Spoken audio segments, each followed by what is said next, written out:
listening to Skeptoid. I'm Brian Dunning from Skeptoid.com. Mozart and Salieri. The legend first entered the public consciousness in a significant way with the 1984 movie Amadeus. In it, Wolfgang Amadeus Mozart was killed by his jealous rival, the court composer Antonio Salieri. Salieri cleverly took advantage of Mozart's fondness for drink, his financial crisis, and his obsession with pleasing his deceased father, and tricked Mozart into working himself to death. He did this by anonymously commissioning a requiem mass against an impossible deadline, presumably for his own father, until the hapless Mozart simply collapsed under all the various pressures. Salieri then took the manuscript and published it as his own work, while Mozart's body was thrown into a pauper's grave. The movie won 8 Oscars, including Best Picture, and numerous other awards worldwide, and if you ask the average person on the street how Mozart died, the story from the movie is the one they'll probably tell. But how true is it? Interestingly, although it is entirely fictionalized, there may actually be a grain of fact that's larger than you might think. The movie was based on Peter Shaffer's 1979 stage play, Amadeus. Like the movie, the story is told in flashback, with Salieri giving his confession to a priest after a failed, guilt-driven suicide attempt. As his own music fades into obscurity and Mozart's grows more and more popular even after his death, Salieri makes a final attempt to be relevant in the public's eye. He leaves a false confession that he poisoned Mozart with arsenic. But ironically, nobody believes his confession, leaving Salieri more marginalized than ever. Shaffer's play was in turn inspired by the great Russian poet and author Alexander Pushkin, who wrote a short drama called Mozart and Salieri in 1830, only 5 years after Salieri's death. In 1898, Pushkin's piece was used almost word for word as the libretto for a one-act opera of the same name by Nikolai Rimsky-Korsakov. In this darker and much simpler tale, Salieri, jealous of Mozart's skill as a composer and resentful of his low character, invites Mozart to dinner. They play almost a cat-and-mouse game until Salieri finally gets a chance to pour poison into Mozart's drink. Salieri's celebratory song hints at a descent into insanity. Unfortunately, there will be no unmasking of the true perpetrator today. The cause of Mozart's death in 1791 is as much debated today as it was then, and if poison was indeed the instrument, there is anything but a consensus on who might have been the assassin. History makes no secret of the fact that Mozart and Salieri were professional rivals. During their years together in Vienna, Salieri was greatly respected professionally. Emperor Joseph II liked him a lot, and Salieri held successive roles as court composer, director of Italian opera, and court conductor. Mozart and their mutual friends often spoke openly of Salieri's efforts to influence the availability of theaters and performers to favor his own shows at the expense of Mozart's. Salieri owned Italian opera in Vienna, and Mozart's forays into the genre were a clear step on Salieri's toes. Other composers in other genres had no such problems with Salieri, and neither did Mozart when he avoided Italian opera. There was no need for Salieri to kill Mozart to get him out of the way. Salieri's position in the industry gave him all the power he needed. At the core of the question of Salieri's guilt is an enduring legend that he gave a deathbed confession. In 1823, some 32 years after Mozart's death, Salieri did indeed make a failed suicide attempt by cutting his own throat. Rumors quickly spread that he had confessed to killing Mozart, and these rumors became so widespread and persistent that a leaflet was distributed at a Vienna performance of Beethoven's Ninth Symphony depicting Salieri standing over Mozart with a cup of poison. Mozart's music was widely loved by this time, and with his alleged killer still alive, public fever over the murder ran high. But the hatred of Salieri was not unanimous. 2 camps formed, those who knew Salieri and defended him against the rumors, and the much larger Court of Public Opinion, composed largely of people who had not known either man and had little first-hand knowledge. No reliable evidence exists that Salieri ever made such a confession.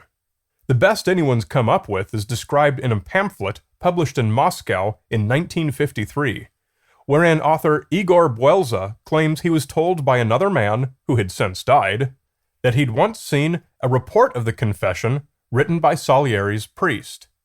He also alleged that the deceased man showed the report to a number of academics, whom he fails to name.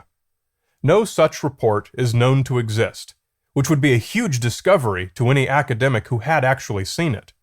So judge the reliability of Buelza's pamphlet for yourself. What does exist is a written statement from two men who were Salieri's 24-hour caregivers during the last 2 years of his life, stating that they never heard him make any such confession. There's also an anecdote that Salieri once took the very young composer Rossini to meet Beethoven at his home in Vienna. Beethoven allegedly turned Rossini away and shouted, "How dare you come to my house with Mozart's poisoner?" Although this story is often repeated, it's inconsistent with what was known of Beethoven and Salieri. Salieri had tutored Beethoven, and the two had always been friends.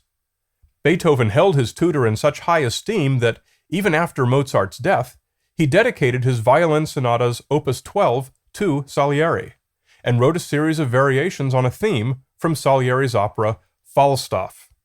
So even this anecdote seems unreliable. Defending Salieri against the rumors of murder were all of Mozart's principal biographers and Salieri's other pupils, which included Mozart's closest confidant, his own student Süssmayr, who completed Mozart's Requiem after his death. Süssmayr was with Mozart nearly daily throughout his final months, and knowing the causes of Mozart's illness as well as anyone, he did not hesitate to continue his studies under Salieri. It's also noteworthy that Salieri was never under any kind of official suspicion of criminal activity. Indeed, his professional career continued to flourish despite the rumors. Many great composers continued studying under him, including the young Franz Liszt and Franz Schubert. Although it was Salieri who took the heat for Mozart's alleged murder, he was not the only suspect. In contrast to the popular legend, Salieri was not even the one who commissioned the Requiem, upon which Mozart forced himself to work so hard, even until the day of his death. That patron was Count Franz von Walsegg, who wanted the Requiem to honor his late wife.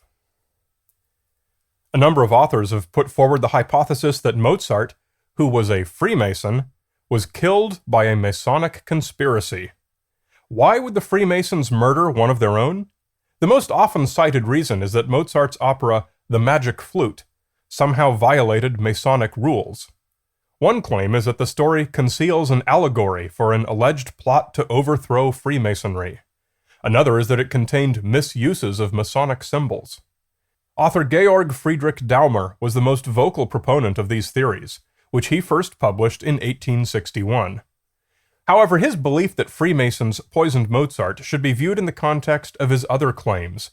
He also believed that Freemason conspiracies murdered many heads of state and leaders in religion and philosophy. But even the very idea that anyone was responsible for Mozart's death is not generally accepted among modern historians. The most thorough accounts of Mozart's 4 months of illness all come from his wife, Constanze, and from shorter reports from the friends and associates who frequently visited him, including her sister, Sophie. None thought he had been poisoned. Several times, Mozart told Constanze that he believed he had been poisoned with a popularly known arsenic-based potion called aqua tofana. However, he dismissed the notion himself during a spell in which his health seemed to return for a time. His principal symptom was swelling, particularly of the extremities, which caused him great pain when it was at his worst.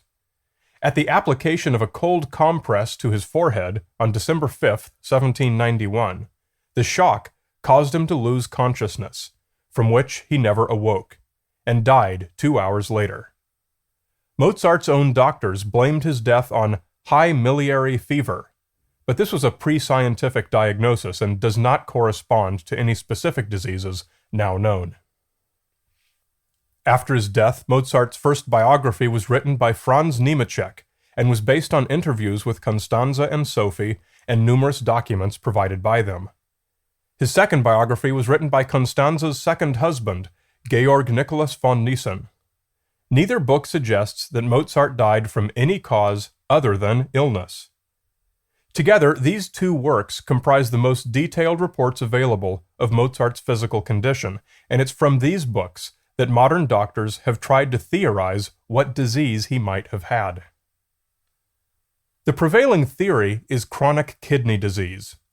Mozart was probably at high risk of this anyway. As a child, he'd been ill with what's now believed to be scarlet fever and rheumatic fever, both of which can cause kidney damage. This diagnosis is consistent with the reports of Mozart's condition. Kidney failure would have caused the type of edema, or swelling, that was reported, and the uremic poisoning would have ultimately killed him. But some have noted that people so afflicted are often unable to work at all, or even comatose, while Mozart was doing some of his best work during his final months. Mozart's self-diagnosis of arsenic poisoning from aqua tofana seems unlikely. Although that poison was easily obtainable, it was actually in commercial production and sold as a murder weapon. Arsenic poisoning does not produce any of the symptoms which afflicted Mozart. Some doctors have also speculated that he could have died of mercury poisoning, which may or may not have been given to Mozart by someone else. Mozart may have even been administering mercury to himself as a cure for syphilis, a treatment that some physicians of the day were promoting. It's unlikely that the true cause of Mozart's death will ever be known. It has never been possible to exhume Mozart's body for testing because he was, as depicted in the movie, buried in a mass, unmarked grave. It was a small service on a cold morning. Mozart and Constanze had both expressed their dislike of the pomp and ceremony of funerals, so they chose a burial in a style that had actually been a law under Joseph II until it was repealed just a few years before Mozart's death, and that was to dispense with caskets and lavish services in favor of simple burials with the body sewn into a cloth sack. Constanze herself was too bereaved and chose not to attend, and so only a very few close friends and family walked with the body. They stopped at the cemetery gates and bid their last farewells. Mozart was taken alone to his final resting spot, and the mourners turned away.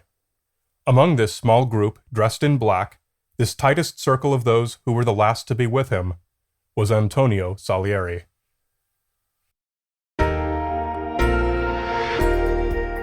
Want a new way to share Skeptoid with a broader audience?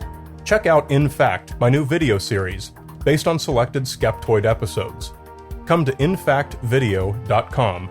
Download as a free podcast or subscribe to it on YouTube or most other video sharing sites. You're listening to Skeptoid.